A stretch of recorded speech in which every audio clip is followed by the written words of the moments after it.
Sometimes, things just feel intuitively true. I'd bet you felt like you knew someone was lying to you at least a handful of times. Maybe you believe you're more creative because you're more right-brained than left-brained. Or perhaps you've tried raging into a pillow because you believe it makes you less angry. But there is a problem. None of these are quite true. And today, we're going to look at why. Hello, and welcome back to Rare Minds. Today, we're exploring 3 psychology myths you probably still believe. But before we get into them, there's one more myth I'd like to test. Apparently, you can't subscribe and like a YouTube video using your nose. Let's put it to the test. Alright, with that out of the way, let's go. Many people like to identify themselves as creative or logical. Hell, growing up, I always assumed I have to be more logical because my creative drawings used to look like this. Hey, what is that?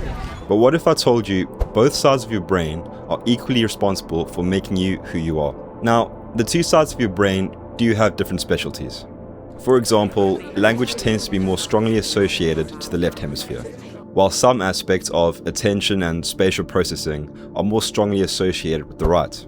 But this does not mean that your entire personality is controlled by one side. And there is evidence for this.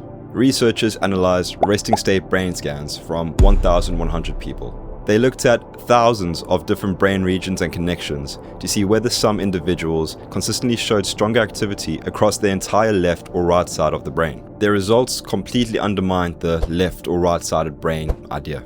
Instead, lateralization appeared to be a local property of particular brain regions and networks. In other words, one part of your brain might show stronger left brain specialization, while another might show stronger right brain specialization. So, being good at maths or hopeless at drawing, like some people, doesn't mean you have a left-sided brain on your hands or in your skull. Just like being autistic doesn't necessarily mean you have a creative right-sided brain.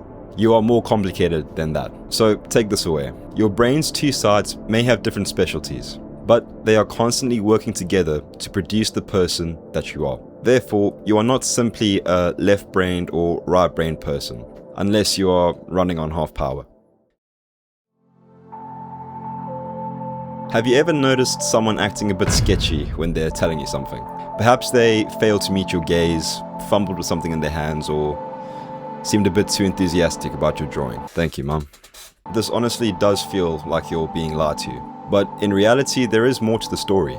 The problem is, there isn't one universal behavior that indicates lying. Avoiding eye contact doesn't mean that someone's being deceptive. There could be many other reasons, like being distracted or shy or just generally uncomfortable. I mean, if I make eye contact for too long, I begin to feel like a creep myself. Oh, brother, this guy stinks! And the same goes for fidgeting or just speaking differently. You see, these behaviors may indicate that someone is uncomfortable, but they don't tell you why. We fill in the blanks ourselves, and often our assumptions are just wrong. There's also some pretty convincing evidence of this. One of these people are lying. You have 5 seconds. Who do you trust? Got your answer? Well, here's the problem. In one of the largest meta-analyses on deception, researchers combined the results of 206 studies involving over 24,000 people. On average, they found that when people try to distinguish truth from lies, they were only right about 54% of the time. That's barely better than flipping a coin. What's even more interesting is that we aren't necessarily bad at spotting lies because we aren't paying attention. We're bad because humans are naturally inclined to trust other people. In fact, people only correctly identified 47% of lies, while correctly identifying 61% of truthful statements. So we're actually better at believing someone who is telling the truth, rather than identifying someone who is lying, which does make sense. Imagine your friend tells you they were late because their train got delayed. Your brain probably isn't immediately thinking, interesting, let's analyze their blink rate, posture, and micro expressions. Bring his face up. Full screen. You're probably just thinking, yeah, that sounds about right. And most of the time, that's perfectly fine. The issue is when we mistake our feelings for actual evidence. So the next time someone avoids eye contact while telling you a story, don't immediately assume that they are lying. They might be lying, they might be nervous, or they are trying to remember whether or not they flushed. To summarize, Body language can give you clues on what a person is feeling, but it cannot tell you exactly why they are feeling that way. So maybe you aren't a lie detector after all. You're just really good at being suspicious. We've all been there. Furious, raging, anything in your vicinity can get it. Walls, pillows, that drawing you made when you were 8. It feels like a release, like you just have to get those negative feelings out before you can think rationally again. But this is not as great a way to relieve those emotions as it may initially seem. In fact, acting aggressively as a way to release your anger might just make things worse. The idea that we can get our anger out is often referred to as catharsis. The belief that releasing an emotion, particularly through aggression, allows us to release it and feel better afterwards. And honestly, it does make intuitive sense. If you're furious, surely punching something and getting those feelings out is going to make you feel better, right? Well, not quite. Researchers have actually tested this. In one classic experiment, participants were deliberately angered and then given a punching bag. Some were told to punch the bag, while thinking of the person who angered them. The rest were given a distraction to think about instead. What do you assume the results would be? Those who were punching the bag actually stayed in an aggressive and angry state for longer afterwards, as compared to the group who had a distraction. Rather than extinguishing the fire, they were simply adding petrol to it. And this isn't based on one experiment only. In 2024, researchers analyzed over 154 studies involving over 10,000 participants to investigate which activities actually reduce anger. They found something pretty surprising.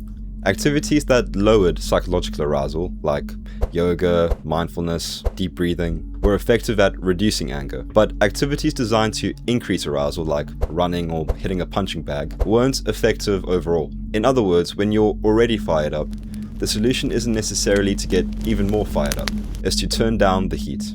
Think about what happens to you when you get angry. Your heart rate spikes, your body becomes more alert, you're ready to go, like, go. So if you start screaming or smashing the gaff up, you aren't telling your brain, good, we're done being angry now. You're just giving it more reasons to stay in that state, which is the weird part. Sometimes trying to express an emotion can actually reinforce it. So the next time you're raging, maybe don't reach for the nearest pillow. Take a breath, walk away, give yourself some time to calm down. Then decide if that person really deserves that strongly worded essay you've already concocted in your head. Because sometimes the best way to deal with anger isn't to let it all out, it's to turn the volume down. So there you have it. You aren't left-brained, you aren't a human lie detector, and screaming into a pillow isn't therapy. 3 things that do feel completely obvious until you look at the psychology. Maybe that's the strangest thing about the human mind.